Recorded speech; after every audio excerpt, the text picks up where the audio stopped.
Wow, thank you so much. That's the best introduction I've ever gotten. So. All right. Good morning, everyone. Good morning. So if we can start by taking a deep breath together.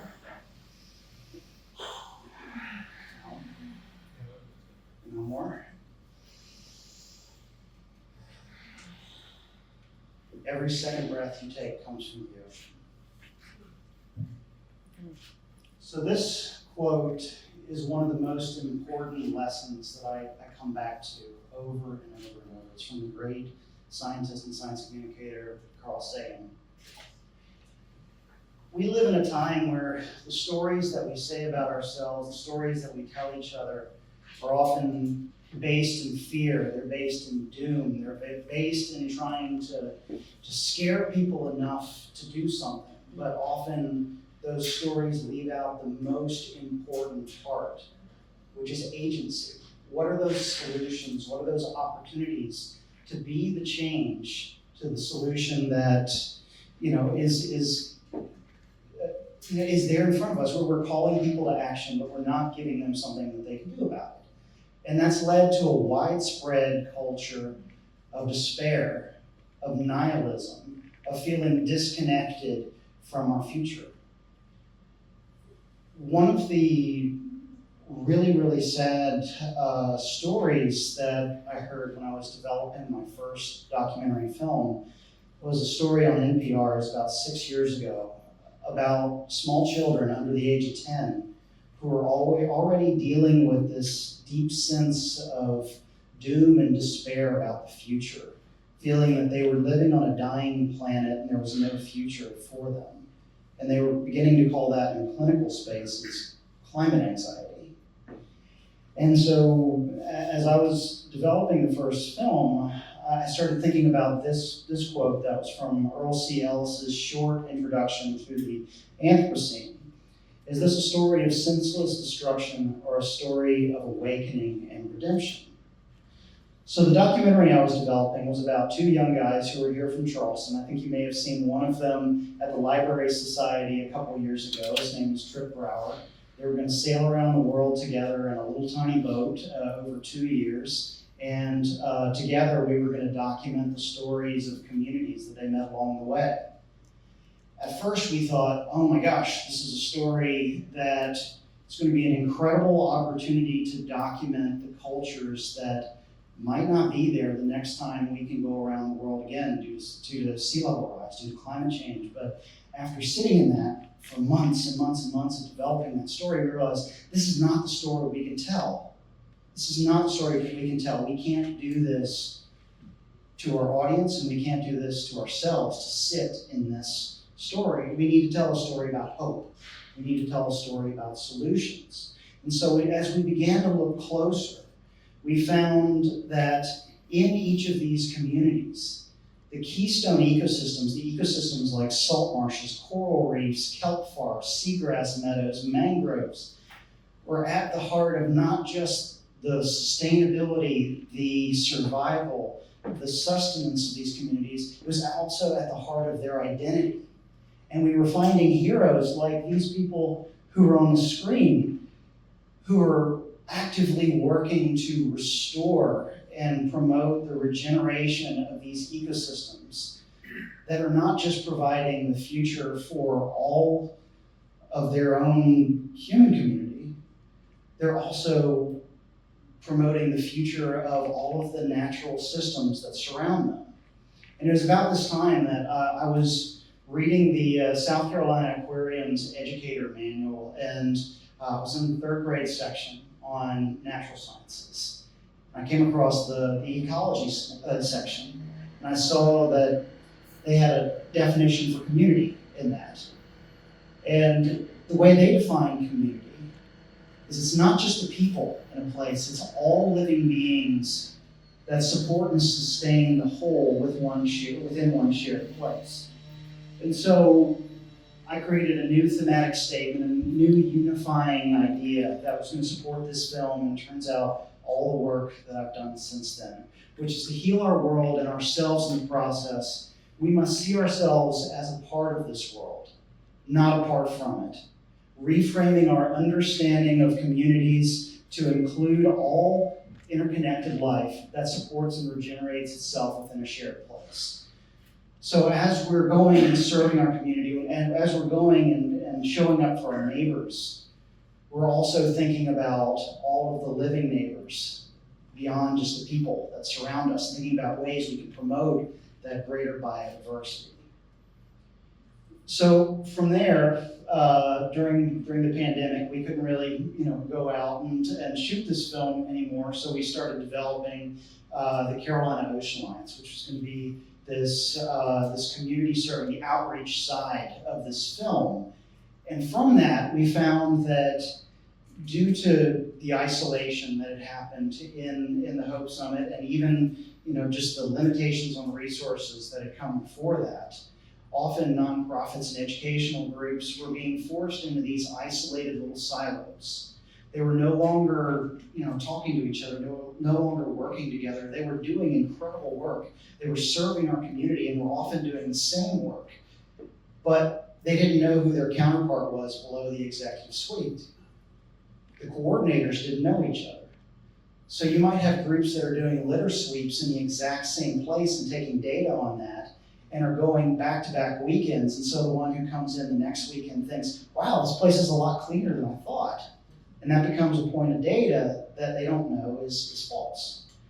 And so we realized we need people talking to each other again. We need these groups to talk to each other, not just to make sure the data and the service we're providing to the community is better, but also ensuring that by bandwidth sharing and by enhancing the capacity through collaboration, we're able to expand what we're able to do with the limited resources, the limited hours, the limited manpower that we have. And so we created the Hope Summit. The first Hope Summit was right as the world was opening up again. We set up a couple dozen tents in a parking lot over at Brew Lab, and we invited nonprofits to come and meet the community, reintroduce themselves to the community. And while we were laying out that footprint for it, we were working with the Low Country Marine Mammal Network, and we coordinated where everyone was so that the groups that were doing similar things were standing next to each other. So over a few hours of talking to the public, they heard each other talking about similar things, similar events, similar locations. So they could go, oh, you're doing that? We're doing that. Let's work together. And so from there, we started building out. We created a conference in our second year. In our third year, we added a film festival. And this year, we've grown it further to have a 2-day conference. We're keeping our community festival. We're adding an arts and innovation showcase. We've got a film festival that's going to run a day and a half. And we're creating something called Hope Summit Experiences to celebrate World Rivers Day by showcasing the amazing opportunities people have to get involved with nonprofits, with eco-tours, with organizations and businesses that are connecting people to our community and living out the core values of our community, of our Hope Summit and our organization. And this year our theme is resilience, regeneration, and the restoration economy. It's how we can rebuild this world together, how we can promote resilience in our community by looking through ecology and looking through regeneration to build a more connected society. So we've got 3 kinds of hope that we aspire to create at the Hope Summit. We've talked about the first kind a little bit. It's agency. That's the hope that comes from knowing how to be the change that you need to see. It's having the knowledge, the tools, or the connections to be able to act on the things that you care about.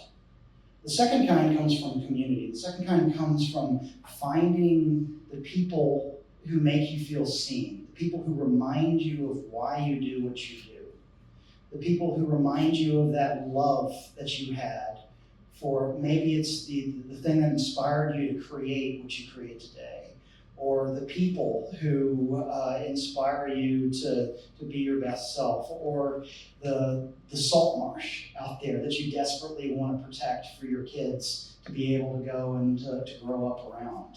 It's finding that group of people who help you keep going, who inspire you as to why you do what you do. And And the third kind, which is the largest kind of overarching version, comes from purpose. This is the experience of ecology, the experience of being something greater than ourselves. It's the experience of being connected to the broader community around us and understanding that doing what we do best, our niche, is enough. We don't have to save the world on our own when we're working together. So we designed what's called a civic ecology organization. Civic ecology is looking at how we can take governance, we can take education, we can take all of the opportunities that come through civic engagement and apply another level of environmental impact and outreach to that. And so Carolina Ocean Alliance is the main organization. I worked with a fantastic designer named Kristen Orp, who is a designer for the Smithsonian, to make the logo for this. And in this, we attempted to showcase some of the ecological web of our area through all of the creatures, from the ones at the dune ecosystem at the very top, all the way down to the Lophelia pertusa at the bottom, which is the deep sea stony coral that makes up the largest deep sea reef in the world that's just off of our coast. All in the shape of an oyster, which is the community building, the keystone species of our tidal marshes. One of the programs within this is the Creek Collective. We decided we wanted to show a guardian, a watcher of the creeks, that lives within the creeks, that you can always see on a branch or a telephone wire or on one of the posts that DNR will put out there for channel markers. And so we picked one of our favorite creatures, the belted kingfisher, to be our ambassador for that. This is a multidisciplinary group of local citizens, of ordinary people, who decided, I care about my creek, I care about this place that is at the heart of my neighborhood, and I want to make sure that I can connect to that. And so we're hoping to connect local organizations with these stewards, with these ambassadors, to empower them to be the change that they want. And then we can do information sharing between these different groups to enhance capacity, share volunteers, and bring different parts of the community together. So my big question for y'all is, what is your niche? What can you do for our community? And so a few examples I shared here. Bottom left, we've got our good friends with the Marsh Project over in Wagner Terrace. They're doing amazing work restoring natural systems around Halsey Creek. They're the founding member of the Creek Collective. I've got Los Angeles' Sway clothing recycling and upcycling shop. It's a really incredible organization founded by the woman at the top there and her mother, who bring in tons and tons and tons of textiles every year that they train people to turn into beautiful new garments that they can send back out in the community. So that's helping to get rid of fast fashion waste, and it's also helping to reduce the amount of microplastics that are getting out in the water and polluting the ocean. We've got repair cafes that are all the way across the US, and they're groups of ordinary citizens who want to make sure that we're not just throwing stuff in the dump, that if you've got something that you like, that you'd rather fix it than replace it, there are people who can help you do that. And we also have food pantries and public fridges. There's a great one in Chattanooga, which is what this photo is from, where members of the community can gather around and if they're a gardener, if they are producing extra food as a baker or something like that, they can put the food here so members of their community can come and benefit from that. And there are so many more opportunities that can be a part of this. And so if you're looking for an opportunity to get engaged, or if you're looking for groups that are serving the community that might be doing the types of projects, the types of work that you want to get involved in, there are two great opportunities coming up. There's Low Country Earth Month, which is starting with Low Country Land Trust Earthapalooza on March 30th at Holy City Brewing. There are going to be a few dozen nonprofits set up at Holy City up by Noisette Creek, where you can go and wander through and talk to them and figure out what's coming up. And there will be events happening throughout the month, ways you can get involved. And then we've got the Hope Summit 2025 at the end of September. That's going to be going on the same time as Moja this year, and we would love to have y'all be engaging in both the incredible cultural arts side of our community and also the environmental and civic side alongside us that weekend. But yeah, wanted to leave some time for questions or ideas or anything if y'all would like to have a conversation here at the end, but thank you so much. So the question was, when we were making apparent wins, were there any places that brought about that kind of hope and that sense of hope? And unfortunately, we didn't make it around the world, but we ended up going for an amazing adventure nonetheless. The world shut down while the guys were between the Galapagos Islands and the outermost part of French Polynesia. So it was a 30-day passage, and the whole thing shut down. We were like trying to text them from from Charleston, getting ready to get on the plane, and everything shut down. So I didn't get to see basically all the places we intended to go. I didn't get to see, so we got to have a lot more serendipity in going to Alaska and going to Hawaii and going to all of these other incredible places along the way.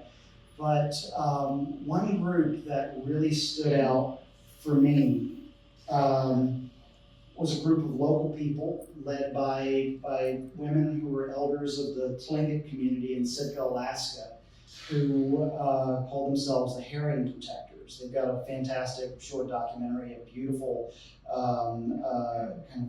cultural arts campaign that they've done. But what they were trying to do is protect the herring that would come and spawn in the bay there and have gone and spawned in this bay for as long as this community can remember. They even have an origin story that's fascinating, that in a time of hunger, when the community was having to uproot and move around these islands, one day, one of the carefree women of the community went and lay down by the water, and her hair fanned out, and she sang across the water, and all the herring came and laid eggs in her hair, and that became food for the whole community. And since then, they've taken young branches of the Sitka spruce and have laid those out in the water, and that's part of their ceremony of welcoming spring, welcoming life back into the world, is to go out there and harvest these herring eggs off of there. But the herring are under threat because the spleen of I think it's just the female herring is a prized delicacy for older generations in Japan to eat at New Year's. And so the herring across the entire northern Pacific has been wiped out by these massive trawling fleets that have worked their way across there. And these ladies are out there, in these little boats trying to continue their cultural practice while being upfront and personal with these giant fishing vessels, playing cat and mouse, trying to get them to steer away, because there are also massive whales in this bay trying to feed on the herring too. There are sea lions, there are eagles, there are all these creatures in this feeding frenzy in the bay. And to see this group of people who are there because this is what they care about, this is what's important for them, is to protect not just this for their cultural connection to this place, but also ensure that the entire ecosystem of southeastern Alaska can continue. And they're doing this against the greatest odds at personal peril is a deeply inspiring thing. In Moorea, in French Polynesia, there are a group of young guys who are surfers, like local Polynesian guys, who saw their reefs dying. And they said, wow, I want to do something about that. How can we do this? And so one of them, Tichuan, taught himself how to do coral gardening. He taught himself how to go out there to the reef, break off a small fragment of a coral, tie it up in a line, and have that coral fragment start to regrow. So he and his friends could go back out to the reef and they could anchor it back in place and start regrowing it after a bleaching event. 7 years later, they've become a massive, globally known organization called the Coral Gardeners that has been featured in a ton of documentaries, have gotten sponsorships from Rolex and a bunch of other major organizations. And they're not just rebuilding reefs in their little bay on Moorea, they're rewilding the reefs all across the Polynesian Triangle. And so it's amazing what people can do when you set about protecting and caring for what you love. And you invite your community to help you with that. You invite people to bring their unique skills to this thing that you love. You might have limited resources, you might have limited knowledge, but you know this is what you have to do. And so the people who have that knowledge, who have those resources, will see that, will be inspired, and will come to try and help you achieve that vision. Did that answer your question? No. Okay, cool. We have time for one more? One more? Any other questions? Hi. If you're not doing anything tomorrow, I've got a trash cleanup scheduled for 10 a.m. You've been to our property on Halsey Creek at the dead end of Hester, and open it up to everybody. You want to come and see how we've been improving a piece of marsh here on Halsey Creek as people love summer. Thank you so much for reminding me of that. I feel bad for forgetting the marsh project's cleanup tomorrow, but yes, absolutely. Please come out and support the marsh project cleanup on Halsey Creek tomorrow morning. And we've got a ton of really cool events coming up. We're going to be at Wake Refill in a few weeks doing a native potted plants event. So we're going to have native species from roots and shoots and native plants to people there. We're going to have compost, and we're going to be using the buckets that Wake Refill uses for their large refills, and having a decoration party where you can paint and decorate your bucket how you want. So if you don't have a place in the ground or just have a patio or you're moving around a lot, you can participate in the ecological card that we're trying to create across the peninsula. Thank you. Thank you.